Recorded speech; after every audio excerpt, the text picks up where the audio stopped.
Terror Boss naging pusong mamon ng mapaibig sa kanyang empleyado. Hindi biro ang magtrabaho sa kumpanya ni Alexander Montenegro. Sa buong Makati, kilala ang Montenegro Holdings bilang isa sa pinakamabilis lumaking real estate firms. At sa loob ng opisina, iisa ang usapan kapag nababangkit ang pangalan ng CEO, Terror Boss. Si Alexander ay 35 years old, matangkad, gwapo, pero laging seryoso ang mukha. Hindi mo siya makikitang humiti sa hallway. Hindi mo rin siya maririnig magbiro sa pantry. Para sa kanya, trabaho ay trabaho. Walang drama, walang excuses, walang second chance. Late ka ng 3 minuto, Miss Reyes. Malamig niyang sabi, pinsang nahuli ang isang empleyado. Sir, traffic po kasi. I don't pay you to explain traffic. I pay you to be early. Ganon siya. Diretso. Walang preno. Kaya nang mabalita ang may bagong empleyado sa marketing department na ililipat sa main office at direktang magre-report sa kanya, napailing ang lahat. Kawawa naman. Bulong ng HR. Good luck sa kanya, sabi ng accounting. Ang pangalan ng bagong empleyado, Sofia Ramirez.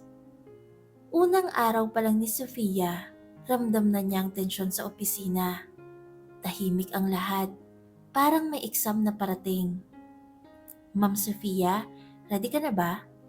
Tanong ng sekretary ni Alexander. Ready na po, sagot niya kahit medyo kinakabahan. Pagpasok niya sa opisina ng CEO, agad siyang sinalubong ng malamig na boses. Sit. Walang good morning, walang ngiti. Umupo si Sofia at inilapag ang folder ng kanyang proposal. Sir, I prepared a marketing strategy for the new condo project. Tiningnan siya ni Alexander mula ulo hanggang paa. Hindi bastos, hindi rin malisyoso. Parang iniskan lang niya kung may silbi ba ang kaharap niya. 3 minutes, sabi nito. Convince me.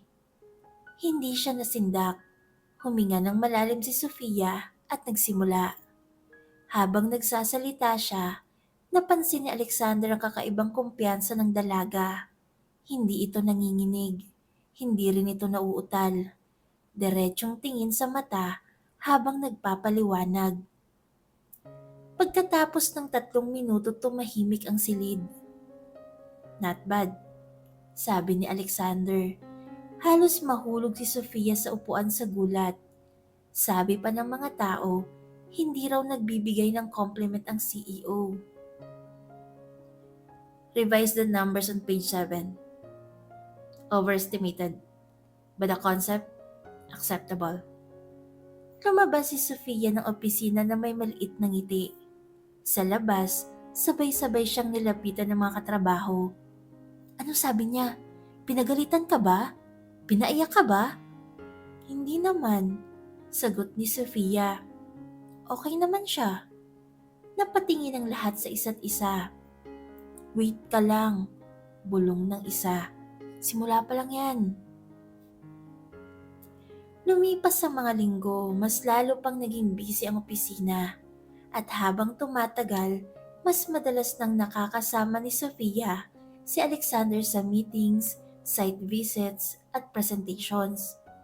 Isang gabi, 10:00 na ng gabi, nasa opisina pa rin si Sofia. May hinahabol siyang report.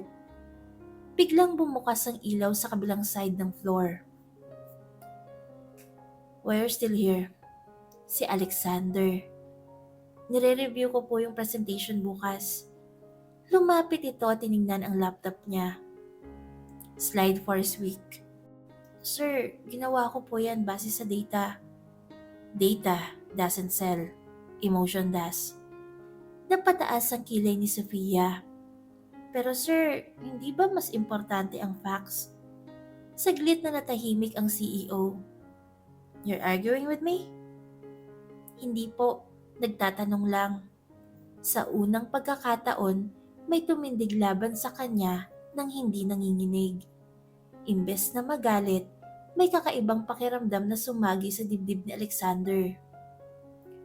"Redo it," sabi niya, pero hindi na ganoon katigas ang boses. "Together?" Biglang tanong ni Sofia. Napatingin siya rito. "Excuse me?"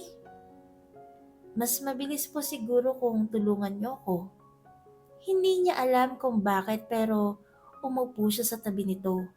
At doon, nagsimula ang mga gabing sabay silang nag-overtime. Habang mas tumatagal silang magkasama, unti-unting may napapansin si Sofia. Hindi pala puro galit si Alexander. Minsan, nakita niya itong nakatitig sa isang lumang litrato sa drawer. "Sir, anak niyo po ba?" Agad isinara ni Alexander ang drawer. "My brother." "Ah, patay na." Nanahimik si Sofia. "Namatay siya sa aksidente. Ako dapat ang kasama niya noon. Pero mas pinili kong tapusin ang meeting." Parang bumagsak ang mabigat na bato sa pagitan nila. "Since then," patuloy ni Alexander, "I don't waste time. Emotions distract, attachments weaken you." Tahimik si Sofia. Tinitigan niyang lalaking kilala ng lahat bilang terror. "Hindi po kayo mahina." Mahina niyang sabi. "Nasaktan lang." Hindi agad sumagot si Alexander. Pero sa loob-loob niya, may bahagi ng pader na unti-unting nagkaroon ng bitak. Napansin ng buong opisina ang pagbabago. Hindi na sumisigaw si Alexander sa hallway. Hindi na siya basta-basta nagtatanggal ng tao. Minsan pa nga, narinig nilang magsabi siya ng, "Good job."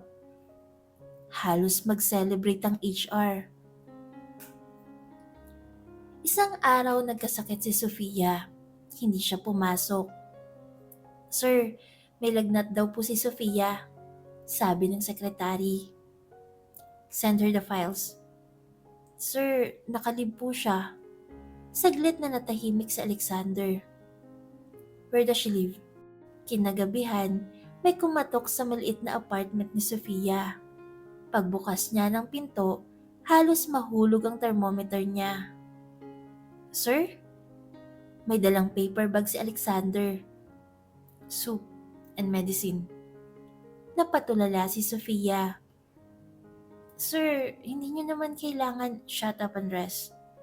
Pero hindi na yun ang dati niyang shut up. May lambing na. Umupo siya sa gilid ng kama habang pinipilit si Sofia uminom ng gamot.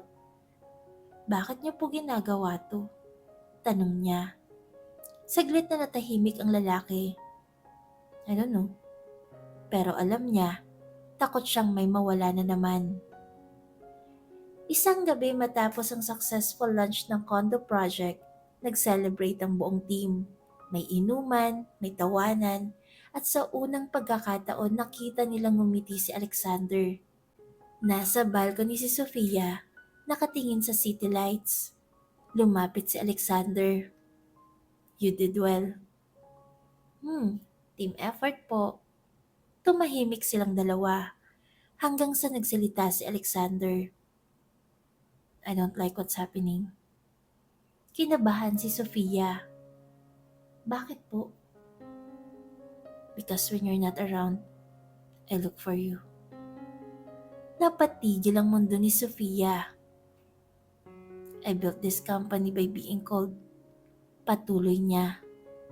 "But you make me want to come to work for a different reason." Mahinang ngumiti si Sofia. "Sir, bawal po yata to." "I know." Saglit na katahimikan. Pero minsan, dagdag ni Sofia, hindi masama ang magmahal. Sa unang pagkakataon si Alexander ang natakot. "Kung masasaktan ka, mas masasaktan po ako kung hindi natin susubukan." Doon niya hinawakan ang kamay ng dalaga. Hindi bilang boss, kundi bilang lalaking umiibig. Hindi naging madali ang relasyon nila. May mga bulong sa opisina. Favorite kaya siya? Kaya ba siya na-promote? Isang araw narinig ni Sofia ang usapan ng dalawang empleyado. Kung hindi siya girlfriend ng boss, wala naman yan dito. Masakit. Kinagabihan kinausap niya si Alexander. Sir, Alexander, baka dapat na natin tigilan. Why? Ayaw kong isipin nilang dahil sa'yo kaya ako nandito. Tahimik si Alexander. Then prove them wrong. How? Resign. Lalaki ang mata ni Sofia. I'll help you build your own marketing firm. Hindi ka na magiging empleyado ko. Partner na kita. Sir, seryoso? For the first time in my life, yes. Makalipas ang isang taon, magkatabi ng pangalan nila sa bagong kumpanya, Ramirez and Montenegro Creative Solutions. Hindi na terror boss si Alexander. Sa meetings, maririnig mo na siyang magsabi ng, "Let's hear Sophia's idea. Take a break guys. Good job." At kapag may nagtatanong kung anong sikreto ng pagbabago niya, ngumingiti lang siya. May nagturo sa akin na ang puso hindi dapat ikinukulong. Isang gabi habang magkatabing nakatanaw sa opisina nila, tinanong ni Sofia, "Na-miss niyo ba maging terror?" Umiling si Alexander. Mas masaya pala maging pusong mamon, lalo na kung para sa tamang tao. At sa unang pagkakataon, sa mahabang panahon, hindi na siya takot magmahal. Dahil minsan, ang pinakamatigas na puso, kailangan lang talagang mahanap ang taong kayang magpalambot nito.